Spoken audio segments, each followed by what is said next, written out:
الحمد للہ رب العالمین والصلاة والسلام علی خاتم الانبیاء والمرسلین وعلی آلہ وصحبہ ومن تبعہم باحسان الی یوم الدین اما بعد۔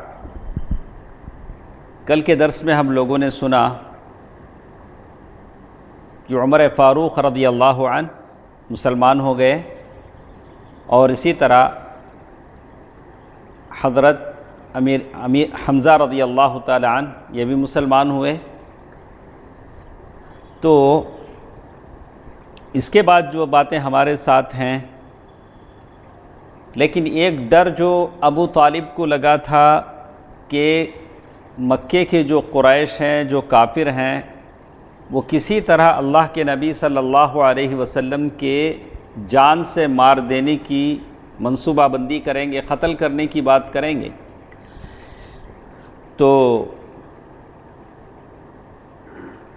ابو طالب نے عبد مناف جو ان کے بڑے دادا تھے، جد اعلیٰ تھے، ان کے جو دو بیٹوں کے خاندان ہیں، بنی ہاشم بنی مطلب، بنی ہاشم بنی مطلب، یہ دونوں کس کے بیٹے ہیں؟ عبد مناف۔ تو دونوں خاندان والوں کو ابو طالب نے جمع کیا۔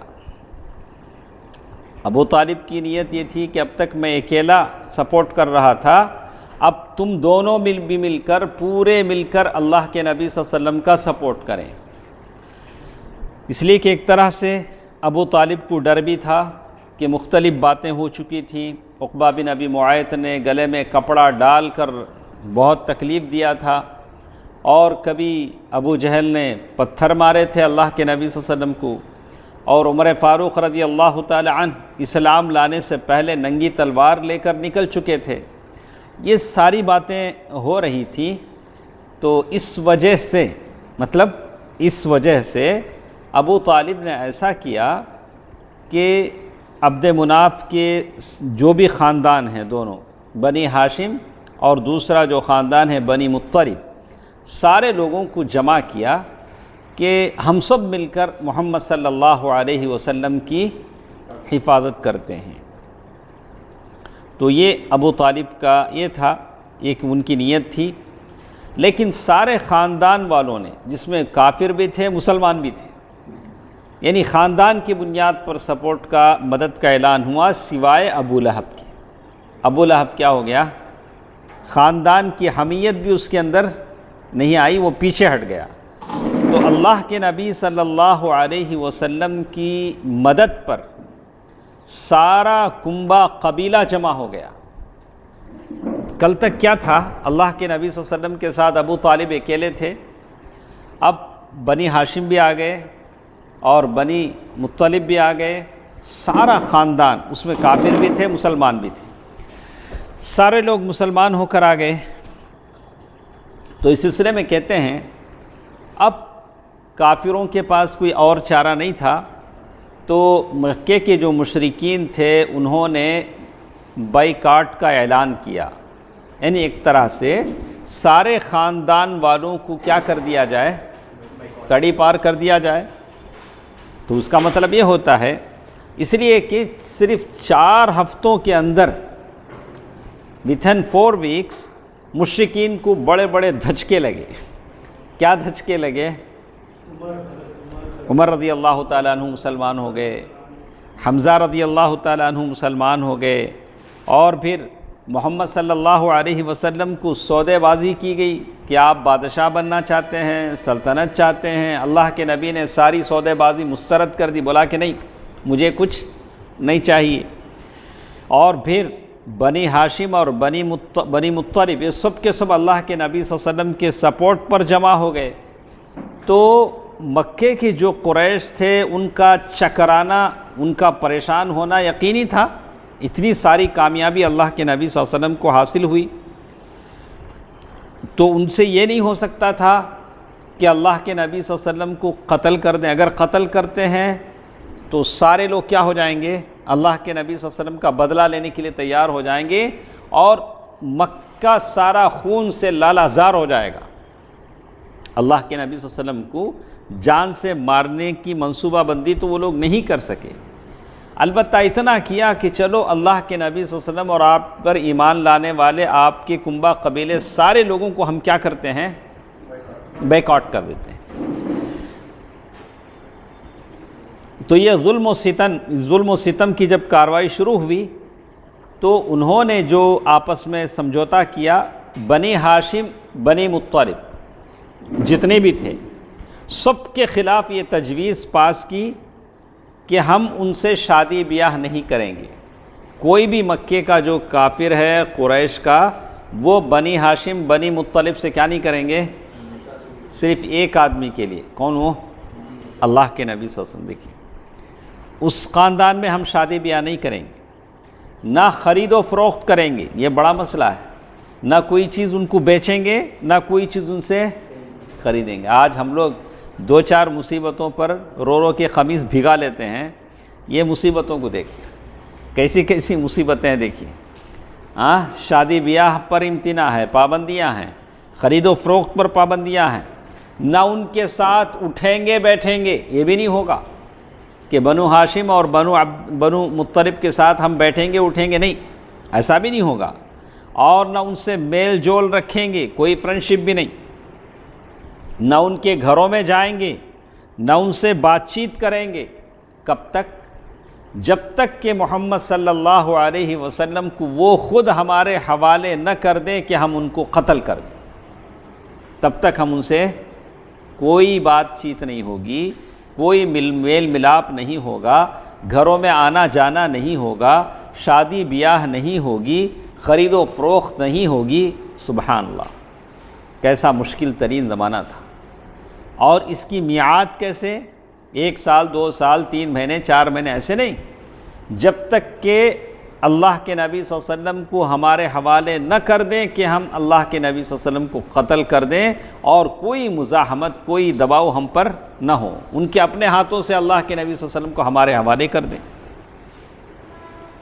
تو اس کے لیے دستاویز لکھی گئی، اور دستاویز میں کیا تھا؟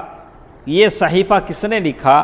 منصور بن عکرمہ بن عامر بن ہاشم، یعنی کس نے وہ لکھا؟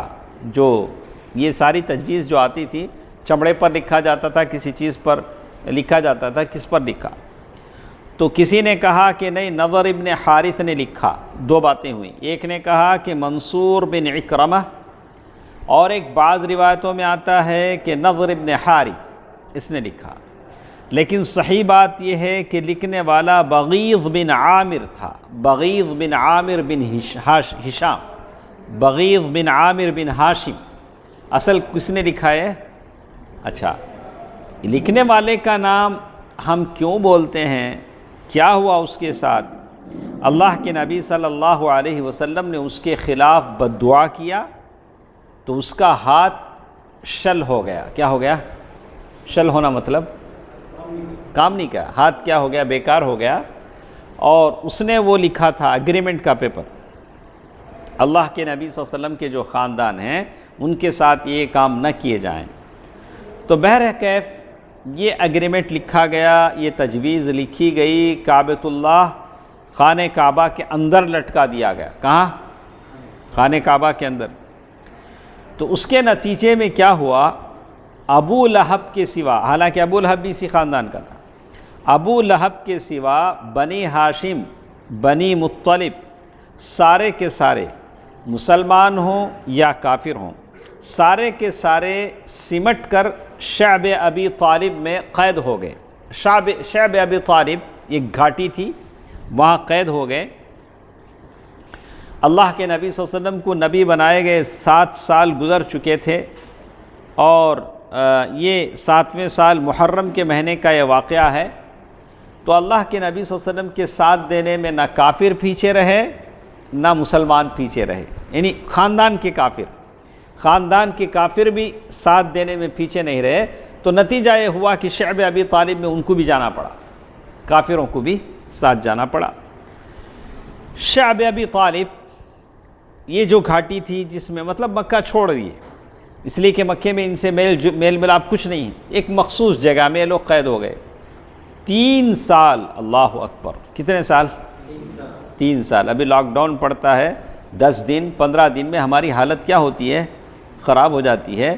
3 سال کی مدت جتنا غلہ تھا ختم ہو گیا، غلہ اب ملتا نہیں تھا، اور مکے میں جو بھی غلہ بیچنے آتا تھا اس کو زیادہ پیسے دے کے مکے کے کافر خرید لیتے تھے۔ کیوں؟ یہ غلہ کہاں نہیں جائے؟ مسلمانوں کے پاس نہ جائے۔ غلہ چاول، دال، دلیا، روٹی، آٹا، جو بھی تھا، ترکاری، یہ لوگ خرید لیتے تھے۔ تو یہاں تک مجبور ہو گئے اللہ کے نبی صلی اللہ علیہ وسلم کے خاندان والے کہ ان کو پتے اور چمڑے کھانے کی نوبت آ گئی، درختوں کے پتے۔ اسی لیے کہتے ہیں کہ ہم ایسے مینگنیاں کرتے تھے جیسے بکری مینگنی کرتی، پتے کھاتے تھے جیسے بکریاں کھاتی۔ سبحان اللہ، اس طرح کی مجبوری تھی۔ اور فاقہ کشی کا حال یہ تھا کہ بھوک سے بلکتے ہوئے بچوں اور عورتوں کی آوازیں گھاٹی کے باہر سنائی پڑتی تھی۔ جب وہ بچے بھوک سے بلک کر روتے، دودھ سے تڑپ کر روتے، تو ان کی آواز کہاں تک سنائی دیتی تھی؟ دور ادھر تک سنائی دیتی تھی۔ تو کہتے ہیں کہ یہ حالت تھی ان کی، اور ان کے پاس بمشکل کوئی چیز پہنچتی تھی، وہ بھی چھپ چھپا کر۔ اگر جو لوگ شعب ابی طالب میں قید ہیں ان کے پاس کوئی چیز پہنچنا ہے تو بمشکل چھپ چھپا کر پہنچتی تھی، اس لیے کہ اور وہ بھی کب؟ حرمت والے مہینوں میں۔ حرمت والے مہینے بولے تو محرم، ذی قعدہ، رجب کا مہینہ، ذی الحجہ نا۔ تو کہتے ہیں یہ حرمت والے جو مہینے ہوتے ہیں ان مہینوں میں وہ آتا تھا، اور بمشکل تب یہ چیزیں پہنچتی تھیں۔ اور اس کے بعد حکیم بن حزام جو ختیجہ رضی اللہ تعالیٰ عنہ کا بھتیجا تھا، کبھی اپنی پھوپھی کے لیے گیہوں بھیج دیتا تھا۔ اس طرح کے رشتہ داروں سے جو آتا تھا وہی ملتا تھا، ورنہ شعب ابی طالب میں 3 سال تک صحابہ اور اللہ کے نبی صلی اللہ علیہ وسلم کے ساتھ جو لوگ تھے، بنو ہاشم، بنو مطلب کے خاندان والے، جس میں کافر بھی تھے، مسلمان بھی تھے، سب یا تو چمڑے کھاتے تھے یا تو درختوں کے پتے کھاتے تھے۔ تو اس طرح کہتے ہیں ابو طالب رسول اللہ، لیکن ابو طالب کو رسول اللہ صلی اللہ علیہ وسلم کے بارے میں برابر خطرہ لگا رہا۔ وہاں پہنچنے کے بعد بھی ابو طالب کو کیا رہا؟ ایک خطرہ لگا رہا کہ کہیں مکے کے لوگ اللہ کے نبی صلی اللہ علیہ وسلم کو قتل نہ کر دیں۔ اسی لیے ابو طالب کیا کرتے؟ رات میں سونے کا وقت آتا تو سب کو سلا دیتے، سلانے کے بعد اللہ کے نبی صلی اللہ علیہ وسلم کا بچھونا پھر بدلتے۔ اللہ کے نبی صلی اللہ علیہ وسلم کو جا کر بولتے، اچھا آپ یہاں سوئے نہیں، جا کے وہاں سو۔ جگہ بدل کے اللہ کے نبی صلی اللہ علیہ وسلم کو سلاتے۔ پھر جب لوگ سو جاتے تو ابو طالب آپ کی جگہ بدل دیتے، یعنی اپنی بیٹوں اور بھائیوں بھتیجوں میں سے کسی کو رسول اللہ صلی اللہ علیہ وسلم کے بستر پر سلا دیتے، رسول اللہ صلی اللہ علیہ وسلم سے کہتے کہ تم اس کے بستر پر چلے جاؤ۔ احتیاط تھا، ابو طالب اتنا احتیاط کرتے تھے۔ اور اس محصوری کے باوجود، محصور کے معنی گھیر لیے گئے تھے شعب ابی طالب میں، اللہ کے نبی صلی اللہ علیہ وسلم اس کے باوجود بھی، لاک ڈاؤن کا زمانہ، اللہ کے نبی صلی اللہ علیہ وسلم اس باوجود بھی حج کے زمانے میں باہر آتے تھے، حاجیوں کو اسلام کی دعوت پیش کرتے تھے، اور ابو لہب بھی آپ صلی اللہ علیہ وسلم کے ساتھ ساتھ ہوتا تھا۔ لیکن ایسا کب تک چلے گا؟ ہر لوگوں میں کچھ اچھے لوگ ہوتے ہیں۔ مکے کے لوگوں میں جو کافر تھے ان میں بھی 2-4 کیا تھے؟ اچھے آدمی تھے۔ ایسے شعب ابی طالب میں کتنے سال گزرے؟ 3 سال۔ 3 سال بہت بڑی بات ہے۔ آپ لوگ یہاں تو 3 مہینے، 1 مہینہ لگتا ہے، 15 دن لگتا ہے تو ہماری حالت پتلی ہو جاتی ہے، تو 3 سال بہت بڑی مدت ہے۔ تو اس کے بعد محرم 10 نبوت کے 10ویں سال میں ایک ایسا کام ہوا کہ وہ جو لگایا گیا تھا مسلمانوں کے خلاف، اسے پھاڑ دیا گیا، پھاڑ دی جانے کی کوشش ہوئی۔ کیسے ہوئی؟ اس کے پیچھے سب سے زیادہ کس کی کوشش تھی؟ کہتے ہیں قبیلہ بنو عامر بن لوئی کا ہشام بن عمر، ایک آدمی تھا ہشام بن عمر، کس میں؟ مکے کے کافروں میں ایک آدمی ہشام بن عمر، یہ رات کی تاریکی میں چپکے چپکے شعب ابی طالب میں بنو ہاشم کے پاس غلہ بھیجتا تھا، رات کے وقت مدد کرتا تھا۔ یہ کیا کیا، ہشام بن عمر چپکے سے زہیر بن امیہ مخزومی کے پاس پہنچا۔ یہ واقعے میں ہم سب لوگ جو دعویٰ کام کرتے ہیں ایک سبق ہے کہ کیسے کسی بڑے مقصد کو حاصل کرنے کے لیے آپ کو ٹیم ورک کرنا پڑے گا۔ صرف پیغام سے، میسیج سے، کال سے بات نہیں ہوتی، آج کے زمانے میں نہیں ہوتا ہے۔ جب تک آپ پرسنل اس آدمی سے نہ ملیں، اس کو اپنے اس سے آگاہ نہ کریں، اس کو آپ حقیقت نہ سمجھائیں، تب تک کوئی کام نہیں ہوتا ہے۔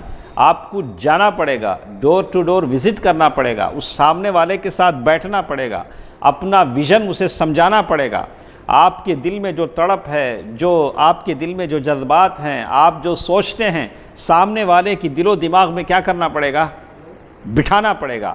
وہ ایک دو بار کال سے، میسیج سے وہ ہونے والی بات نہیں ہے۔ کیا کرنا پڑے گا، اس کے ساتھ جانا، بیٹھنا، اس کو آمادہ کرنا، 1 سے 10 بار بھی لگ سکتے ہیں کہ آپ اسے جا کر اپنے ویژن سے اسے کیا کریں، ہماری خیال اس کے دل و دماغ میں گھول کر پلا دیں، تاکہ آپ ایک نہیں آپ کے ساتھ 10 ہو جائیں۔ یہ ضروری ہے۔ بالکل اس واقعے میں میں نے پڑھا تو مجھے ویسے ہی لگا، آپ دیکھیں کیسے لگتا ہے۔ یہ آدمی ہے ہشام بن عمر، یہ چپکے سے جاتا ہے زہیر بن امیہ مخزومی کے پاس۔ زہیر کی ماں عاتکہ عبد المطلب کی صاحبزادی یعنی ابو طالب کی بہن تھی۔ زہیر کی ماں جو ہے ابو طالب کی بہن ہے۔ اس آدمی کے پاس جاتا ہے اور اس سے کہتا ہے، زہیر کیا تمہیں یہ پسند ہے کہ تم مزے سے کھاؤ؟ تم یہاں مکے میں رہ کے مزے سے کھا رہے ہو، اور تمہارے ماموں کا وہ حال ہے شعب ابی طالب میں، وہ لوگ چمڑے اور پتے کھا رہے ہیں۔ کیسے؟ ہشام نے اپنا جو احساس ہے، اپنی جو تڑپ ہے، 2 باتوں میں اس کے سامنے کیا کیا، رکھ دی۔ تو زہیر نے کہا کہ افسوس، مجھے بھی افسوس ہے، لیکن میں تنے تنہا کیا کر سکتا ہوں؟ کیا کہا انہوں نے؟ میں تنے تنہا کیا کر سکتا ہوں؟ ہاں اگر میرے ساتھ کوئی اور آدمی ہوتا تو میں اس ایگریمنٹ کو یقیناً پھاڑنے کے لیے یقیناً اٹھ پڑتا۔ تو اس نے کہا، ہشام نے کہا کہ اچھا ایک اور آدمی بھی ہے، تم بولتے ہو کہ ایک اور آدمی کی ضرورت ہے، ایک اور آدمی بھی موجود ہے۔ پوچھا وہ کون؟ پوچھا کہ میں۔ ہشام نے کیا کہا؟ وہ میں ہوں، میں اور تم ملا کے کیا ہوئے؟ دونوں ہو گئے۔ تو زہیر نے کہا کہ اچھا ایسا کرو، اب تیسرا آدمی تلاش کرو۔ ایک بڑا کام آپ کو کرنا ہے تو اس کے لیے آپ کو ٹیم ورک کرنا پڑے گا، ورنہ ایک چنا کیا بھاڑ پھوڑے، ایسی بات ہوگی کہ ویسے نہ ہے تو ایک آدمی کچھ نہیں کر سکتا ہے۔ اس کی اگر وہ مر جائے تو اس کی زندگی سے، اس کی ساری فکر اس کی زندگی سے ختم ہو جائے گی۔ کام ایسا ہونا چاہیے کہ میں مر بھی جاؤں تو میری جو فکر ہے، دین کا جو پیغام ہے، وہ چلتا رہے، وہ کام چلتا رہے۔ کہتے ہیں کہ اس پر ہشام، پھر یہی آدمی ہشام مطعم بن عدی کے پاس گیا، اور ایک آدمی تھا مطعم بن عدی، مشہور آدمی ہے معلوم، اور بنو ہاشم اور بنو مطلب سے جو کہ عبد مناف کی اولاد تھے، مطعم کے قریبی تعلقات تھے۔ تو مطعم کے پاس جا کر یہی بات اس نے کہی، دیکھو ابو طالب اور وہاں اوپر لوگ بھوکے ہیں، بلک رہے ہیں۔ تو مطعم نے کہا کہ میں تنے تنہا کیا کر سکتا ہوں؟ بہرحال وہی جواب تھا، بہت سارے لوگ ہوتے ہیں کچھ کرنا چاہتے ہیں لیکن ان کو سپورٹ نہیں ملتا، میدان نہیں ملتا، لوگ نہیں ملتے جو ان کی طرح فکر رکھتے ہوں۔ تو ہشام نے کہا کہ میں ہوں آپ کے ساتھ۔ تو مطعم نے کہا کہ اور ایک تیسرا آدمی تلاش کرو۔ ہشام نے کہا یہ میں کر چکا ہوں، تیسرا آدمی بھی ہمارے ساتھ ہے۔ پوچھا وہ کون؟ کہا کہ زہیر بن امیہ ہمارے ساتھ ہیں۔ مطعم نے کہا کہ اچھا ہم کتنے آدمی ہوئے؟ 3۔ اب چوتھا آدمی تلاش کرو، اس لیے کہ کام بڑا تھا، 3 آدمیوں سے ہونے کا نہیں تھا۔ جس بات کی تجویز مکے کے کافروں نے پاس کر کے مکے میں لٹکا دیا تھا، جس کی جرم میں 3 سال تک، یعنی جس کے نتیجے میں 3 سال تک شعب ابی طالب میں وہاں کی سختیاں اس پورے خاندان کو برداشت کرنی پڑی، اس کو نکالنا آسان نہیں تھا۔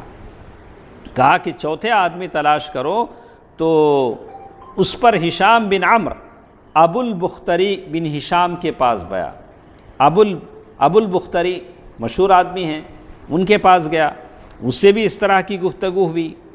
تو اس نے کہا کہ اس بارے میں کوئی ہمارا سپورٹ کرنے والا ہے؟ تم جو فکر لائے ہو، تم جو بات لائے ہو، جو تم کام کرنا چاہتے ہو، کہ ہمارا سپورٹر ہے؟ تو ہشام نے کہا کہ ضرور ہے۔ کہا کہ کون کون؟ زہیر بن ابی امیہ، مطعم بن عدی اور میں۔ اس نے کہا اچھا تو اب 5واں آدمی ڈھونڈو۔ اب کتنے ہوئے؟ 5۔ ایسے ہی ہوتا ہے، ایسے ہی ٹیم ورک ہوتا ہے، ایسے ہی لوگوں کو اکٹھا کیا جاتا ہے، 1 2 3 ایک تعداد بنتی ہے۔ تو اس کے لیے زمعہ بن اسود بن مطلب بن اسد کے پاس گئے، وہ بھی بنو عبد المطلب کے خاندان کے تھے۔ خاندان کا ان کو یہ دلایا، حمیت دلائی، اور اس سے باتیں کرتے ہوئے بنو ہاشم کی قرابت اور ان کے حقوق یاد دلائے۔ تو اس نے کہا کہ بات تو ٹھیک ہے، لیکن ہمارا ساتھ دینے والا کوئی ہے؟ تو اس نے کہا کہ بالکل۔ انہوں نے سب کے نام بتلائے، دیکھو ہمارے ساتھ زہیر ہیں، مطعم بن عدی ہیں، اور میں ہوں، ابو البختری ہیں، زمعہ بن عینی، سارے لوگ ہیں۔ تو اچھا ایسا کرو، ہم سب لوگ ایک جگہ انہوں نے یہ کر لیا کہ حجون کے پاس جمع ہو کر، حجون ابھی بھی وہ مقام ہے حجون، وہاں ہم جمع ہوں گے، جمع ہو کر اس کے بارے میں بات کریں گے کہ کیسے اس کو ختم کیا جائے۔ زہیر نے کہا کہ سب سے پہلے میں شروع کروں گا۔ زہیر جو تھے انہوں نے کیا بولا؟ سب سے پہلے میں آغاز کروں گا، یعنی سب سے پہلے میں زبان کھولوں گا۔ صبح ہوئی، ساری چیزیں پری پلان تھی، پورا کام ہو چکا تھا۔ تو صبح ہوئی، لوگ حسب معمول اپنے اپنی محفلوں میں پہنچے۔ اس زمانے کا کعبہ کیسا تھا؟ کعبے کے صحن میں ادھر وہ ابو جہل اپنے لوگوں کے ساتھ بیٹھا ہے، ادھر 2-4 لوگ بیٹھے ہیں، خوش گپیاں ہو رہی، شعر و شاعری ہو رہی، ادھر کچھ کسی قبیلے کے لوگ بیٹھے ہیں، وہاں شراب کی محفلیں چل رہی ہیں، وہاں ناچ گانے کی محفلیں چل رہی ہیں۔ ایسا کعبہ اس زمانے کا تھا۔ تو دیکھا کہ زہیر کو بات شروع کرنا تھا۔ زہیر نے خوبصورت جوڑا پہنا۔ دیکھیں کام کیا کرنے جا رہے ہیں، کتنا اہتمام ہے۔ اچھا خوبصورت جوڑا پہن کر آئے، پہلے بیت اللہ کے 7 چکر لگائے۔ آتے انہوں نے کیا کیا؟ طواف کیا۔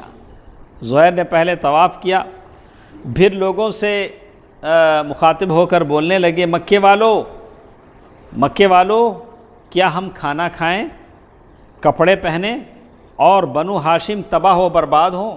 ہم تو پیٹ بھر کھاتے ہیں، کپڑے پہنتے ہیں، بنو ہاشم تباہ برباد ہوں، نہ ان کے ہاتھ کچھ بیچا جائے، نہ ان سے کچھ خریدا جائے۔ اور پھر زہیر نے کہا اللہ کی قسم میں یہاں ٹھہرا ہوں، میں بیٹھوں گا نہیں جب تک کہ اس ظالمانہ اور قرابت شکن جس سے رشتہ داریاں ٹوٹ جاتی ہیں اس ایگریمنٹ کو میں پھاڑ نہ دوں۔ کس نے کہا؟ زہیر نے کہا۔ اب سب سے پہلے کون کرے گا؟ شاید مسلمانوں کا دشمن۔ ابھی آج بل پاس ہوا تو سب سے پہلے باہر کون گئے؟ 4 آدمی اٹھ کے 4 جانے سے کوئی فرق پڑتا ہے؟ فرق پڑتا نہیں۔ ہاں تو بالکل ویسے دشمن کیا ہوتا ہے، ان کاموں سے دشمن دکھ جاتا ہے، مسلمانوں کا اپنا کون ہے، مسلمانوں کا غیر کون ہے۔ تو سب سے پہلے کون اٹھا ہوگا؟ ابو جہل۔ جاہل تھا واقعی، ابو جہل اٹھا جو وہیں کہیں موجود تھا، بولا تم غلط کہتے ہو، اللہ کی قسم۔ اس نے بھی اللہ کی قسم کھائی، کہا کہ کوئی اسے پھاڑ نہیں سکتا، کوئی اسے پھاڑ نہیں سکتا۔ جیسے آج ہم کہتے ہیں کہ قانون ختم کرو، لوگ کہتے ہیں نہیں یہ قانون رہنا چاہیے، ہر جگہ یہی ہوتا ہے۔ تو کہا کہ اس پر کتنے لوگ تھے وہ؟ 4 5۔ اب اس کے بعد دوسرے آدمی اٹھے زمعہ بن اسود، انہوں نے ابو جہل سے کہا اللہ کی قسم تم زیادہ غلط کہتے ہو، جب یہ صحیفہ لکھا گیا تھا تب بھی ہم اس سے راضی نہیں تھے، ہم لوگ خوش نہیں تھے، تم لوگوں نے لکھ کے لگا لیا تھا۔ اب اس پر ابو البختری پہلے سے تھے، انہوں نے اس پر ٹیگ کیا، یہ گرہ لگائی، انہوں نے کہا زمعہ ٹھیک کہہ رہا ہے۔ انہوں نے کیا کہا؟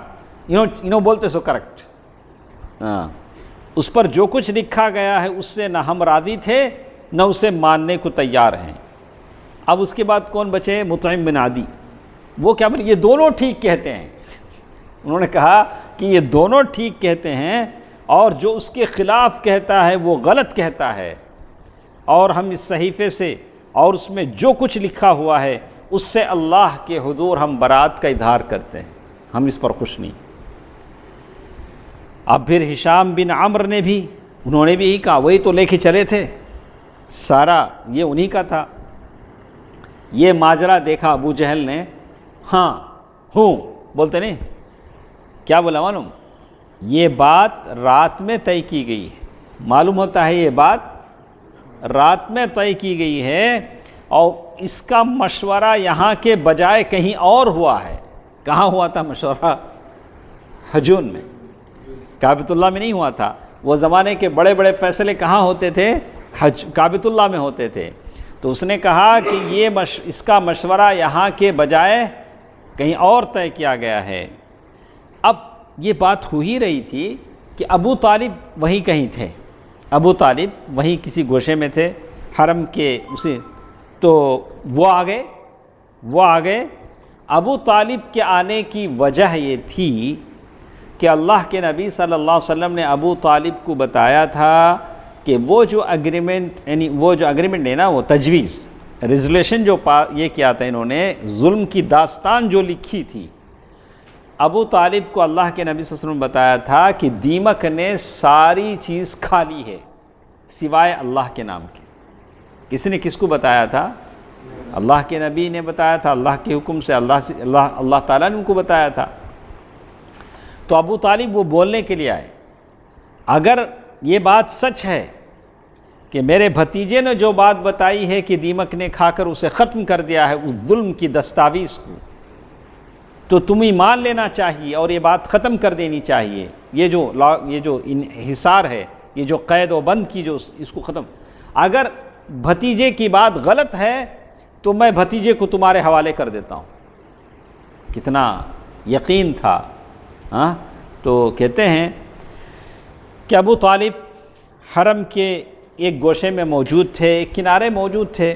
ان کے آنے کی وجہ تھی کہ اللہ کے نبی صلی اللہ علیہ وسلم نے، اللہ تعالیٰ نے رسول اللہ صلی اللہ علیہ وسلم کو اس صحیفے کے بارے میں بتایا تھا۔ صحیفہ کے معنی وہ جو بائیکاٹ کا جو پیپر تھا، چمڑا تھا، جو بھی تھا اس زمانے کا پیپر تو نہیں تھا، وہ دستاویزیں چمڑے پر لکھی جاتی تھیں، اس پر اللہ تعالیٰ نے کیڑے بھیج دیے تھے جنہوں نے ظلم و ستم اور قرابت شکنی کی ساری باتیں چٹ کر دی تھی۔ کیڑے کیا کہ اسے کھا لی، اور صرف اللہ عز و جل کا نام باقی چھوڑا تھا، جہاں جہاں اللہ کا نام آیا وہی رہ گیا۔ پھر نبی صلی اللہ علیہ وسلم نے، اللہ نے جو ان کو بتایا تھا، اللہ کے نبی نے اپنے چچا ابو طالب کو بتایا۔ تو وہ قریش سے کہنے آئے تھے کہ ان کے بھتیجے نے انہیں یہ خبر دی ہے، اگر وہ جھوٹا ثابت ہوا تو ہم اس کے اور تمہارے درمیان سے ہٹ جاتے ہیں، ہاں، اور تمہارا جو چیز چاہے کرنا، لیکن اگر وہ سچا ثابت ہوا تو تمہیں ہمارے بائیکاٹ اور ظلم سے باز آنا ہوگا۔ ابو طالب کی بات صحیح تھی۔ جب قریش کو یہ بتایا گیا تو انہوں نے کہا کہ آپ انصاف کی بات کر رہے ہیں۔ دیکھیے قریش نے بھی اس زمانے میں کیا کہا، آپ جو کہہ رہے ہیں یہ کیا ہے، یہ انصاف کی بات ہے۔ تو ادھر ابو جہل اور باقی لوگوں کی نوک جھوک ختم ہوئی تو مطعم بن عدی صحیفہ، وہ جو پیپر تھا، وہ پھاڑنے کے لیے نکلے۔ تو کیا دیکھتے ہیں کہ واقعی کیڑوں نے سارا صفایا کر دیا۔ ان کے پھاڑنے سے پہلے کیڑوں نے کیا کر دیا، پھاڑ دیا ہے، صرف بسمک اللہم کیا باقی رہ گیا تھا؟ بسمک اللہم باقی رہ گیا۔ جہاں جہاں اللہ کا نام تھا وہ بچا، یا کیڑوں نے اسے نہیں کھایا تھا۔ اس کے بعد سارے لوگ شعب ابی طالب سے سارے لوگ نکل کر واپس آئے۔ کتنے سال رہے؟ 3 سال رہے۔ لیکن یہ چیز دیکھنے کے بعد بھی کفار قریش مسلمان نہیں ہوئے، جس کا ذکر اللہ تعالیٰ نے قرآن مجید میں فرمایا ہے، وَإِن يَرَوْا آيَةً يُعْرِضُوا وَيَقُولُوا سِحْرٌ مُسْتَمِرٌ۔ تو اگر کوئی نشانی دیکھتے ہیں تو رخ پھیر لیتے ہیں اور کہتے ہیں یہ تو چلتا پھرتا جادو ہے۔ سورۃ القمر کہتے ہیں۔ چنانچہ مشرکین نے اس نشانی سے بھی رخ پھیر لیا اور اپنے کفر کی راہ میں چند قدم اور آگے بڑھ گئے ان کا۔ تو اس طرح اللہ کے نبی صلی اللہ علیہ وسلم اور صحابہ نے شعب ابی طالب کی اس پہاڑ کی گھاٹی میں چمڑے اور پتے کھا کر 3 سال گزارے۔ اور اس کے بعد ایک آخری چیز جو ہمارے ساتھ تھی، یہ ہوا کہ اللہ کے نبی صلی اللہ علیہ وسلم شعب ابی طالب سے باہر نکلے، پھر اپنا دعوت کا کام شروع کر دیا۔ لیکن بائیکاٹ ختم ہوا تھا، لیکن ظلم و ستم ختم نہیں ہوا۔ ظلم اب یہ ہو گیا، اور یہ کہ ابو طالب بھی کمزور ہو گئے۔ کتنے سال ہو گئے تھے ابو طالب کو؟ 80 سال سے عمر بڑھ گئی تھی۔ اب وہ 3 سال وہاں رہے تو اس نے ابو طالب کو اور کمزور کر دیا۔ وہاں کھانا پانی کچھ نہیں تھا، تو اور کمزور ہو گیا، اور کمزوری ان میں آ گئی۔ تو گھاٹی سے نکلنے کے بعد ابو طالب سخت بیمار ہو گئے، سخت بیماری کا شکار ہو گئے۔ تو کہتے ہیں اب تو دیکھا کہ ان لوگوں نے کہا کہ چلو ایک بار آخری بار ہم لوگ ابو طالب سے مل لیتے ہیں۔ مکے کے قریش کے لوگوں نے کہا کہ ہم ابو طالب سے مل لیتے ہیں اور ہمارے اور محمد کے درمیان کوئی عہد و پیمان کر لیتے ہیں۔ اگر ابو طالب پتہ نہیں کب تک ہیں، کب دنیا سے چلے جائیں، ان کے جانے کے بعد اگر ہم محمد کے ساتھ یہی جور و ستم بڑھائیں گے تو لوگ کہیں گے کہ ابو طالب جب تک تھے خاموش تھے، جب گئے تو ان لوگوں نے اس کو جور و ظلم کا نشانہ بنایا۔ تو کہتے ہیں کہ بہرحال یہ لوگ گئے، جانے والے 25 آدمی تھے۔ کون کون تھے؟ 25 آدمی تھے جو ابو طالب کے پاس پہنچے، اور جانے والوں میں عتبہ بن ربیعہ اب کس مقصد سے آئے ہیں؟ ابو طالب کے مرنے سے پہلے کوئی اگریمنٹ، کوئی عہد و پیمان کر لیں۔ عہد و پیمان ہے کہ تم اپنا کام کرو، ہم اپنا کام کرتے ہیں۔ عتبہ بن ربیعہ، شیبہ بن ربیعہ، ابو جہل بن ہشام، امیہ بن خلف، ابو سفیان بن حرب اور دیگر بڑے بڑے سردار تھے 25۔ تو یہ سب ابو طالب کے پاس آئے۔ ابو طالب نے کہا کہ بولو کیا بولنے آئے ہو؟ اب تک تو 4 بار آگے نہیں، یہ 4تھی بار آئے۔ تو انہوں نے کہا کہ ابو طالب، ہمارے درمیان آپ کا مرتبہ و مقام معلوم ہے، آپ کی عزت ہم جانتے ہیں، اور آپ جس حالت سے گزر رہے ہیں وہ ہمارے سامنے ہیں۔ 80 سے زیادہ سال ہو گئے، آپ کمزور ہو گئے، پتہ نہیں کب تک ہیں، آپ کب چلے جائیں، اور ہمیں لگتا ہے کہ آپ کے یہ چل چلائے کے دن ہیں۔ کب کیا ہیں؟ آپ کے یہ آخری ایام ہیں، اور ادھر آپ کے بھتیجے اور ہمارے درمیان جو چل رہا ہے یہ بھی آپ کو معلوم ہے۔ ہم چاہتے ہیں کہ آپ انہیں بلائیں، ان کے اور ہمارے درمیان عہد و پیمان کرا دیں۔ عہد و پیمان کیسے؟ کہ وہ ہم سے دور رہیں، ہم ان سے دور رہیں۔ وہ ہم کو ہمارے دین پر چھوڑ دیں اور ہم ان کو ان کے دین پر چھوڑ دیں۔ یہ بات ابو طالب سے تھی۔ تو اس پر ابو طالب نے آپ کو بلایا، بھتیجا آؤ۔ شاید ان کو بات اچھی لگی، اللہ کے نبی صلی اللہ علیہ وسلم کو بلایا کہ تمہارے قوم کے معزز لوگ آئے ہیں، تم سے کچھ بات کرنا چاہتے ہیں، اور وہ چاہتے ہیں کہ تم ان کو عہد و پیمان دے دو۔ دیکھیے غور سے سنیے، اللہ کے نبی صلی اللہ علیہ وسلم نے اس کے جواب میں کیا کہا۔ اللہ کے نبی صلی اللہ علیہ وسلم کبھی بھی یاد رکھیے، حق کے خلاف میں باطل کو چاہے کتنی ملمہ سازی کے ساتھ ہو، کتنا کور میں لپیٹ ماننے کی بات نہیں۔ اللہ کے نبی صلی اللہ علیہ وسلم نے نہیں مانا۔ اللہ کے نبی صلی اللہ علیہ وسلم نے کہا کہ آپ نے ابو طالب سے کہا کیا ہی اچھا ہوگا، کیا ہی اچھا ہوگا کہ اس سے بہتر چیز میں ان کو بتاتا ہوں۔ ان کی باتیں سن لیے، سننے کے بعد کیا آپ لوگ یہ بتائیں، دیکھیے اللہ کے نبی صلی اللہ علیہ وسلم کے الفاظ دیکھیے، آپ لوگ یہ بتائیں اگر میں ایک ایسی بات پیش کروں جس کو آپ لوگ مان لیں، آپ لوگ کہتے ہیں میں مانوں، میں جو بولتا ہوں اگر آپ لوگ مان لیں گے تو عرب کے بادشاہ بن جائیں گے، اور عجم جو عرب کے علاوہ ہیں وہ آپ کے انڈر آ جائیں گے، آپ کی زیر نگی آ جائیں گے۔ آپ کی کیا رائے ہے؟ آپ کا کیا اوپین؟ تو کون اسے پسند نہیں کرے گا؟ ایک بات اگر مان لیں تو عرب کے بادشاہ بن جائیں، کون پسند نہیں کرے گا؟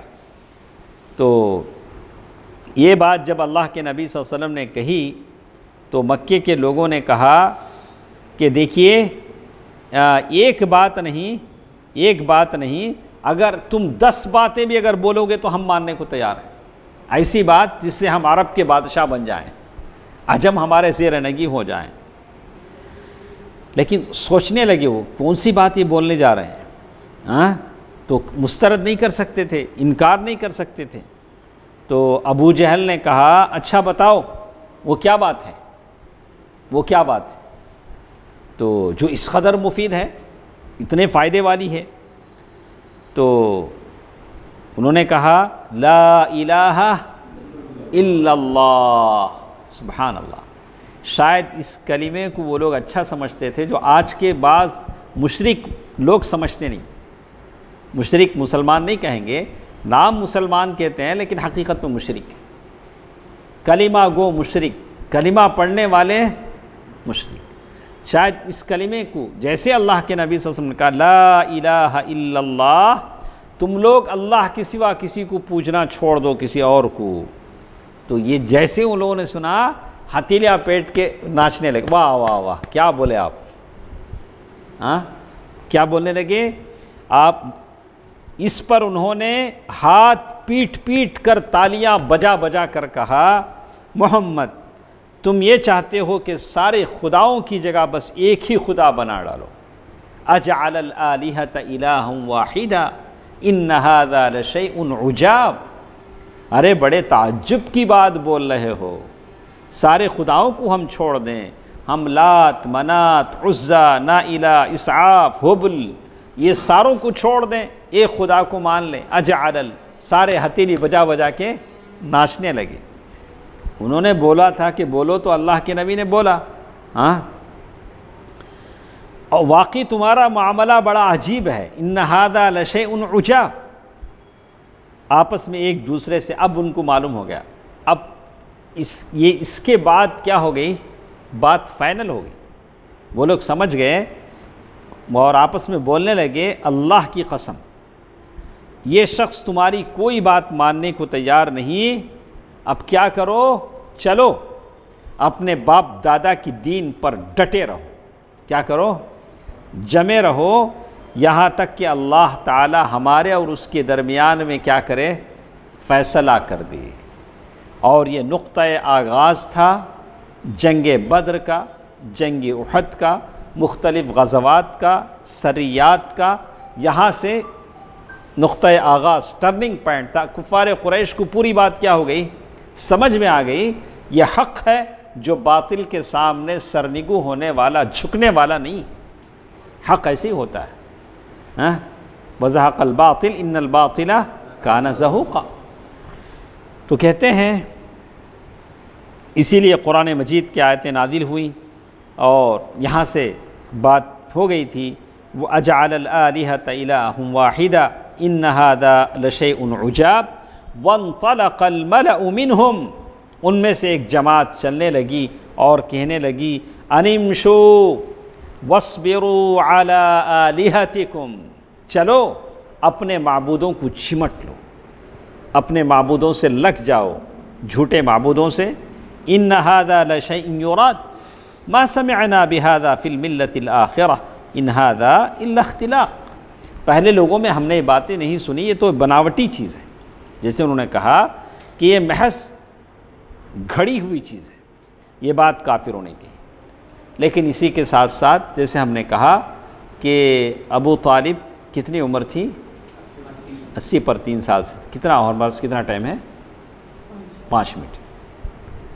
اس کے بعد ایک اور چیز ہمارے پاس آتی ہے، غم کا سال۔ کون سا سال؟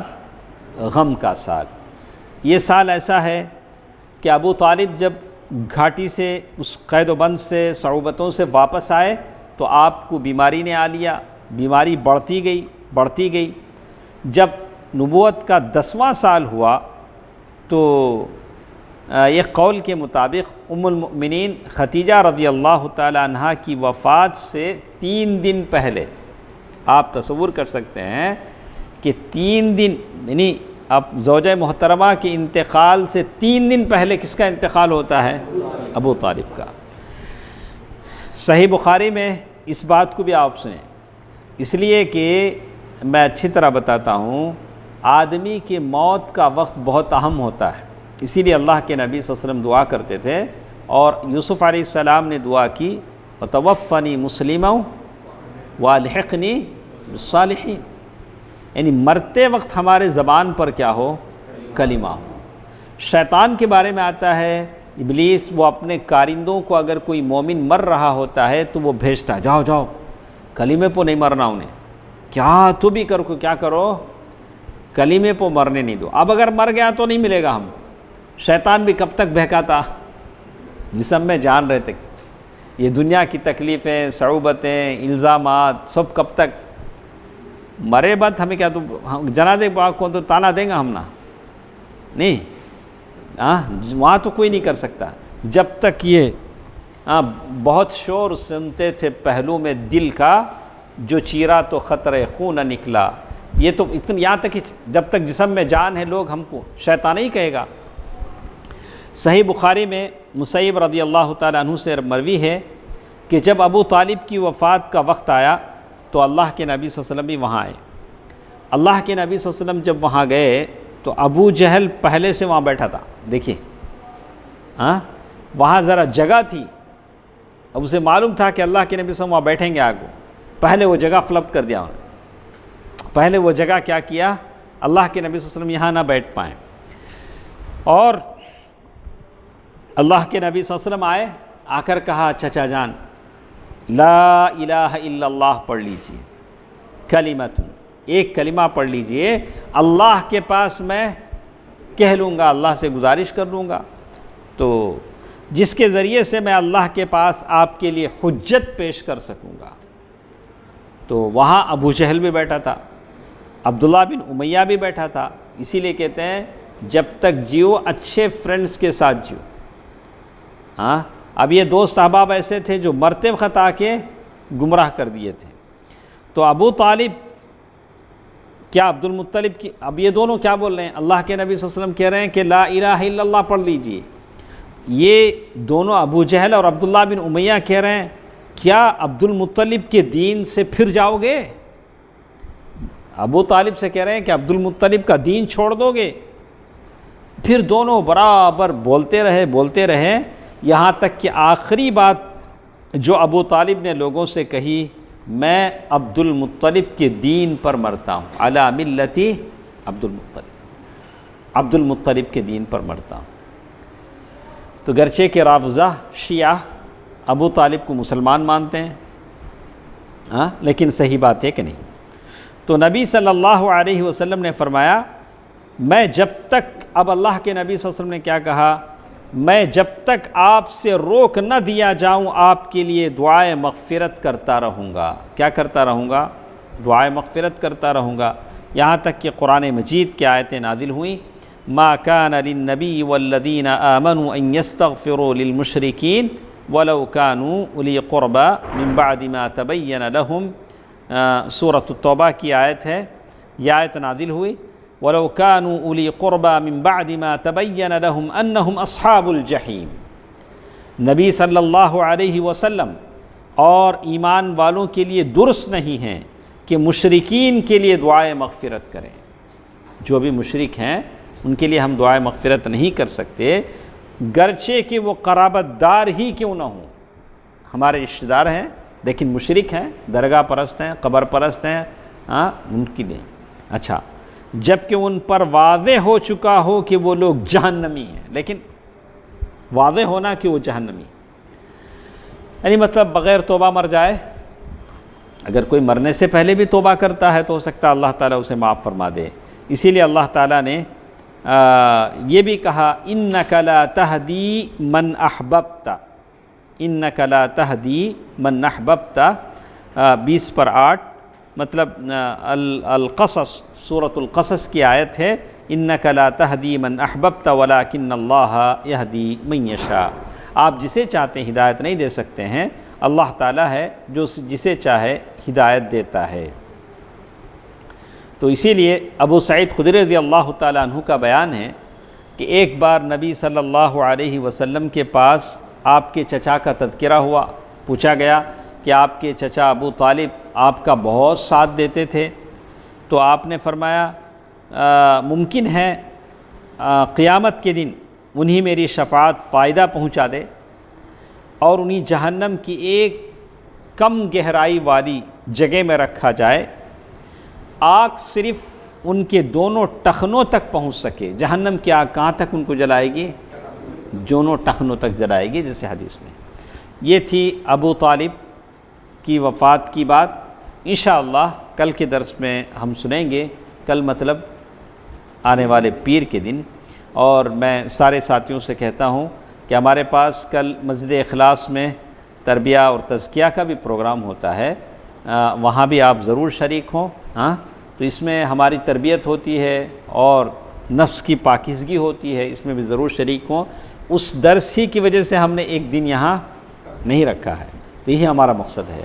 تو انشاءاللہ اگلے پیر کو ہم ام المؤمنین خدیجۃ الکبریٰ رضی اللہ تعالی عنہا کی وفات کی بات سنیں گے، اور اس کے بعد بات آتی ہے سودہ بنت زمعہ رضی اللہ تعالی عنہا سے شادی کی بات۔